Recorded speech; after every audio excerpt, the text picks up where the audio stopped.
I've known about the KR stone really all my life. I grew up in Minnesota and known about it since I was a little kid. But I went to a presentation that Scott Wolter did about 10 years of that at the Swedish Institute. And in the back of my mind, I always thought, well, I think this thing is for real. And I kept on reading books about it from a variety of authors. And then I decided at some point, about a year or two ago, that we need to tell the story because no one else had told this story in the form of a film or on stage in the theater. And it's so Shakespearean in a lot of ways that I thought it was a perfect story to put to music and to acting.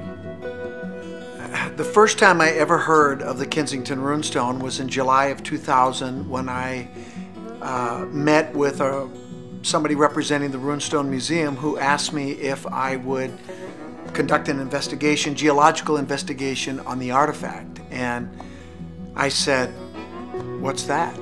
I didn't know what the runestone was. I'd never heard of it. I was a little embarrassed because I did grow up in Minnesota, and it's a well-known story here, but I must have missed school that day or something because I never heard of it.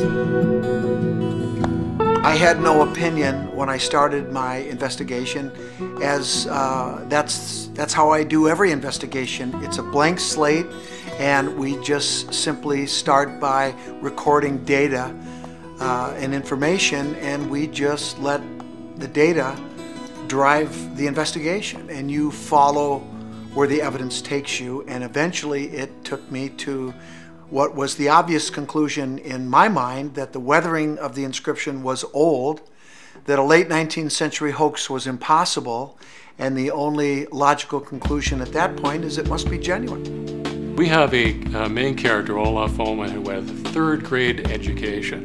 He was a Swedish immigrant who couldn't even speak very much English. And yet, when he found the stone, he was known by his neighbors to be a stand-up guy, a man of integrity, an honest man. All of these scholars around the country, really around the world, ganged up on this poor Swedish immigrant.